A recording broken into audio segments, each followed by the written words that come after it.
வணக்கம். மதிமுகம் செய்திகள். இன்றைய முக்கிய நிகழ்வுகளை பார்ப்பதற்கு முன்பாக தலைப்பு செய்திகளை பார்க்கலாம். ஆசிரியர்களை திராவிட மாடல் அரசு எந்த சூழ்நிலையிலும் கைவிடாது, முதலமைச்சர் மு.க. ஸ்டாலின் உறுதி. போதைப் பொருள் வைத்திருந்தால் 10 ஆண்டுகள் சிறை தண்டனை விதிக்க வேண்டும், வைகோ வலியுறுத்தல். பாஜகவின் அடிமை என்பதை எடப்பாடி பழனிசாமி அடிக்கடி நிரூபித்துக் கொண்டிருக்கிறார், அமைச்சர் ரகுபதி விமர்சனம். மதுரை கோவைக்கு மெட்ரோவை ரத்து செய்வதன் மூலம் தமிழக மக்களை பாஜக வஞ்சிக்கிறது, அமைச்சர் சிவசங்கர் குற்றச்சாட்டு. தமிழ்நாட்டில் இன்று 15 மாவட்டங்களில் கனமழை பெய்யும், வானிலை ஆய்வு மையம் எச்சரிக்கை. புதுக்கோட்டை மாவட்டம் கந்தர்வக்கோட்டை பகுதியில் மருத்துவ கழிவு தொழிற்சாலை கொண்டு வருவதை எதிர்த்து 29வது நாளாக நடைபெற்று வரும் போராட்டத்தில் துரை வைகோ எம்பி கலந்து கொண்டார். கந்தர்வக்கோட்டை பகுதியில் பிசினாத்தூர் கிராமத்தில் உயரிய மருத்துவ கழிவு ஆலையை எதிர்த்து 29வது நாளாக கிராம மக்கள் போராட்டத்தில் ஈடுபட்டு வருகின்றனர். இந்த போராட்டத்திற்கு மதிமுக முதன்மை செயலாளரும் திருச்சி நாடாளுமன்ற உறுப்பினருமான துரை வைகோ நேரில் சென்று பொதுமக்களிடம் கருத்துக்களை கேட்டறிந்தார். இதில் புதுக்கோட்டை மதிமுக மாவட்ட செயலாளர் எஸ்.கே. கலியமூர்த்தி மற்றும் கந்தர்வக்கோட்டை ஒன்றிய செயலாளர் வைரமூர்த்தி மற்றும் கழக நிர்வாகிகள் கலந்து கொண்டனர். பின்னர் செய்தியாளர்களை சந்தித்து பேசிய துரை வைகோ, மருத்துவ கழிவுகளை கொட்டுவதற்கு பயோமெட்ரிக் முறையில் அதனை சுத்திகரிப்பு கொண்டு வருவது நல்ல விஷயம்தான். ஆனால் அதனை குடியிருப்புகள் இல்லாத இடங்களிலும் விவசாயம் பாதிக்காத வகையிலும் அமைக்க வேண்டும் என வலியுறுத்தினார். மேலும் இந்த மருத்துவ கழிவு ஆலையை கொண்டு வருவதை தடுப்பது குறித்து மாவட்ட ஆட்சியரிடம் கொண்டு செல்வதாகவும் துரை வைகோ உறுதியளித்தார். பயோமெடிக்கல் வேஸ்ட் மேனேஜ்மெண்ட் யூனிட் கண்டிப்பா அவசியம் தான். ஏன்னா இன்னைக்கு மருத்துவ கழிவுகள் இங்கே அங்கங்க குப்பையில கொட்டிடுறாங்க, நீர்நிலையில கொட்டிடுறாங்க. அதனால பெரிய சுகாதார சீர்கேடு, அதாவது தொற்று நோய்கள் உருவாகிறதுக்கு வாய்ப்பு இருக்கு. அதனால தான் அரசாங்கங்கள் பொறுத்த வரைக்கும் இந்த பயோமெடிக்கல் வேஸ்ட் யூனிட், இந்த மருத்துவ கழிவு சுத்திகரிப்பு ஆலைகளை அமைக்கிறாங்க. அது தவறு கிடையாது. ஆனால் இந்த மருத்துவ சுத்திகரிப்பு ஆலைகள் மருத்துவ கழிவு சுத்திகரிப்பு ஆலைகள் எங்க அமைக்கணும்னா, ஜனங்க இல்லாத இடங்கள்ல, குடியிருப்புகள் இல்லாத இடங்கள்ல, விவசாயம் போன்ற வாழ்வாதாரங்களுக்கு பிரச்சனைகள் ஏற்படாத வண்ணம் இந்த ஆலைகளை அமைக்கணும். இப்போ நம்முடைய மாவட்ட ஆட்சியரை சந்தித்து இதுக்குண்டான கண்டிப்பா இங்க அமையக்கூடாது இந்த அப்படின்னு சொல்லிட்டு அவங்ககிட்ட சரி, நம்முடைய சுற்றுச்சூழல் அமைச்சர் அவரையும் சந்திச்சு, நம்முடைய தமிழ்நாட்டுடைய மாண்புமிகு முதலமைச்சர் அண்ணன் தளபதி அவர்களையும் சந்தித்து இந்த மருத்துவ கழிவு சுத்திகரிப்பு ஆலை இங்கு அமையக்கூடாது, இது இந்த பகுதியை சார்ந்த மக்களை பாதிக்கும், அது மட்டுமல்ல இங்கு சுற்றுச்சூழலை பாதிக்கும், மண் வளத்தையும் காற்றையும் மாசுபடுத்தும்ங்கிறத கருத்து சொல்லி கண்டிப்பா முதலமைச்சர் இதுக்கு செவி சாய்ப்பார். இது ஒரு நல்ல தீர்வை தமிழக அரசாங்கம் கொடுக்குங்கிற நம்பிக்கையோட நான் இருக்கிறேன். அதான் இந்த ஜனங்கிட்டையும் நான் சொல்லியிருக்கிறேன். போதைப் பொருள் வைத்திருந்தால் 10 ஆண்டுகள் சிறை தண்டனை விதிக்க வேண்டும் என மதிமுக பொதுச் செயலாளர் வைகோ வலியுறுத்தியுள்ளார். சென்னை எழும்பூரில் உள்ள மதிமுக தலைமை அலுவலகத்தில் போதைப் பொருள் ஒழிப்பு மற்றும் சாதி மோதல் தடுப்பு குறித்து ஜனவரி 2 முதல் 12ஆம் தேதி வரை திருச்சி முதல் மதுரைக்கு சமத்துவ நடைப்பயணம் நடைபெற உள்ளதாக மதிமுக பொதுச் செயலாளர் வைகோ அறிவித்தார். இந்த நடைப்பயணத்தில் பங்கேற்க உள்ள சென்னை மண்டல வீரர்கள் தேர்வு வைகோ தலைமையில் நடைபெற்றது. பின்னர் செய்தியாளர்களிடம் பேசிய வைகோ, போதைக்கு எதிராக நடைப்பயணம் மேற்கொள்வது தொடர்பாக விளக்கம் அளித்தார். இந்த நடைப்பயணத்தில் ஏராளமான இளைஞர்கள், பட்டதாரிகள் பங்கேற்பதாகவும் அவர் தெரிவித்தார். மேலும் பேசிய அவர், போதைப் பொருள் வைத்திருந்தால் 10 ஆண்டுகள் சிறை தண்டனை விதிக்க வேண்டும் என வைகோ வலியுறுத்தினார். ட்ரக்ஸ், போதைப் பொருள் கல்லூரி மாணவர்களிடத்திலே வேகமாக பரவி வருகிறது. அந்த நிலைமை தமிழ்நாட்டுக்கு வந்துவிடக்கூடாது என்பதற்காகத்தான் ஒரு விழிப்புணர்வை மக்களிடம் ஏற்படுத்தவும் தமிழ்நாடு சர்க்காருக்கு முக்கியமான வேண்டுகோளாக புதிய சட்டங்கள் கொண்டு வாருங்கள். ட்ரக்ஸ், கஞ்சா, போதைப் பொருள் வைத்திருந்தால் குறைந்தபட்சம் 10 ஆண்டு சிறை, அதை பயன்படுத்துவோரை பிடித்தால் 7 ஆண்டு சிறை என்று சட்டத்தை இயற்றி அதை அமுல்படுத்தி எங்கெங்க சந்தேகம் வருதோ அங்கே ரெய்டு பண்ணா ஸ்டாம்ப் சைஸில் போதைப் பொருள் ஒன்று தாளில் ஊட்டி வச்சிருப்பான்.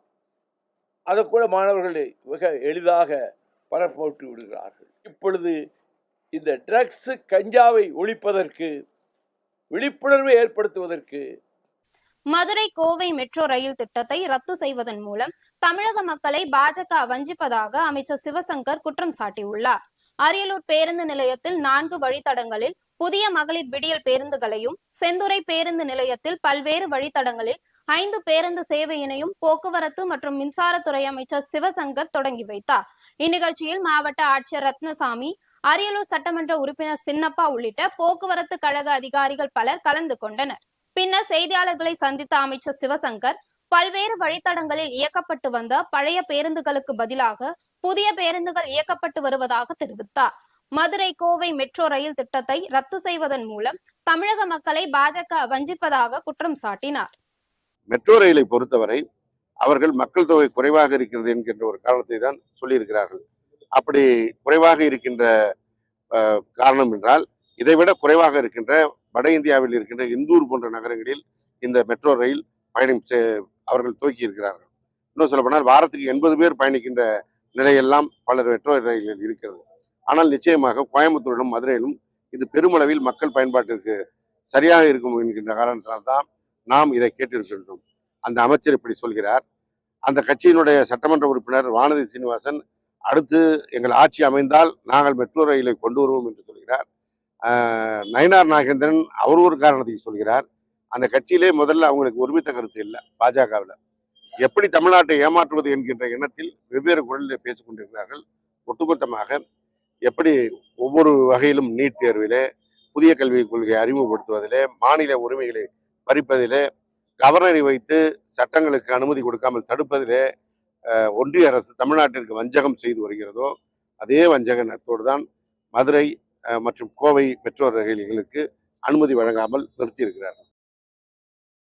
ஒன்றிய அரசுக்கு எப்போதெல்லாம் ஆபத்து வருகிறதோ அப்போதெல்லாம் எடப்பாடி பழனிசாமி தமிழக அரசு மீது வீண் பழியை சுமத்தி பாஜக அரசை காப்பாற்றி வருவதாக அமைச்சர் ரகுபதி விமர்சித்தார். புதுக்கோட்டையில் சட்டத்துறை அமைச்சர் ரகுபதி செய்தியாளர்களை சந்தித்தார். அப்போது டிஜிபி நியமனம் தொடர்பான எடப்பாடி பழனிசாமியின் குற்றச்சாட்டுக்கு பதிலடி கொடுத்து பேசினார். அப்போது பாஜகவை காப்பாற்றுவதற்காக திமுக அரசு மீது தேவையில்லாத குற்றச்சாட்டுகளை எடப்பாடி பழனிசாமி முன்வைப்பதாக விமர்சித்தார். மேலும் பாஜகவின் விசுவாசி, அடிமை என்பதை எடப்பாடி பழனிசாமி அடிக்கடி நிரூபித்துக் கொண்டிருப்பதாகவும் அமைச்சர் ரகுபதி விமர்சித்துள்ளார். எடப்பாடி பழனிசாமி தொடர்ச்சியாக தான் ஒன்றிய அரசின் சிறந்த சேவகர் என்பதை நிரூபித்துக் கொண்டிருக்கின்றார். அடிக்கடி அவர் செய்கிற வேலை அதுதான்.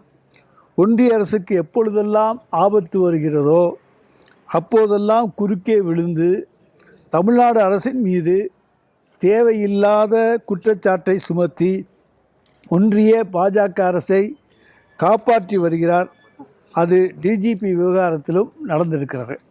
ஒன்றிய பாஜக அரசை காப்பாற்றி வருகிறார். ஆசிரியர்களை திராவிட மாடல் அரசு எந்த சூழ்நிலையிலும் கைவிடாது என்று முதலமைச்சர் மு.க. ஸ்டாலின் உறுதியளித்துள்ளார். சென்னை அண்ணா அறிவாலயத்தில் முதலமைச்சர் ஸ்டாலினை பள்ளிக்கல்வித்துறை அமைச்சர் அன்பில் மகேஷ் பொய்யாமொழி சந்தித்தார்.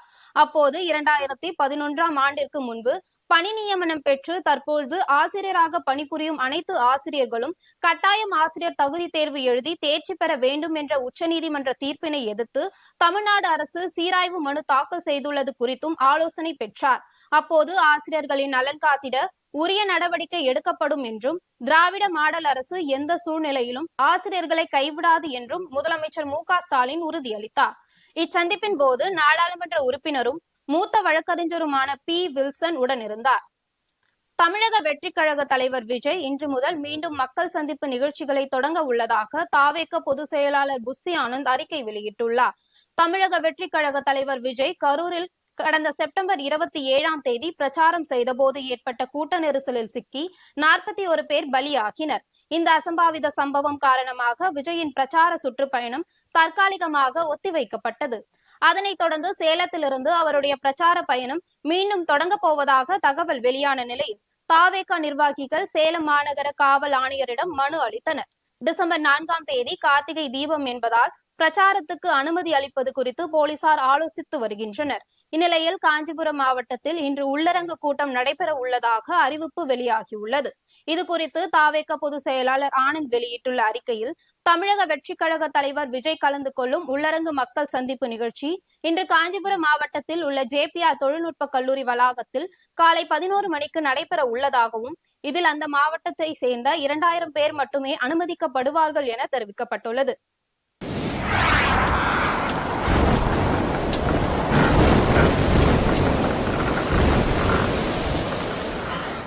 தமிழ்நாட்டில் தமிழ்நாட்டில் இன்று 15 மாவட்டங்களில் கனமழை பெய்யும் என்று வானிலை ஆய்வு மையம் தெரிவித்துள்ளது.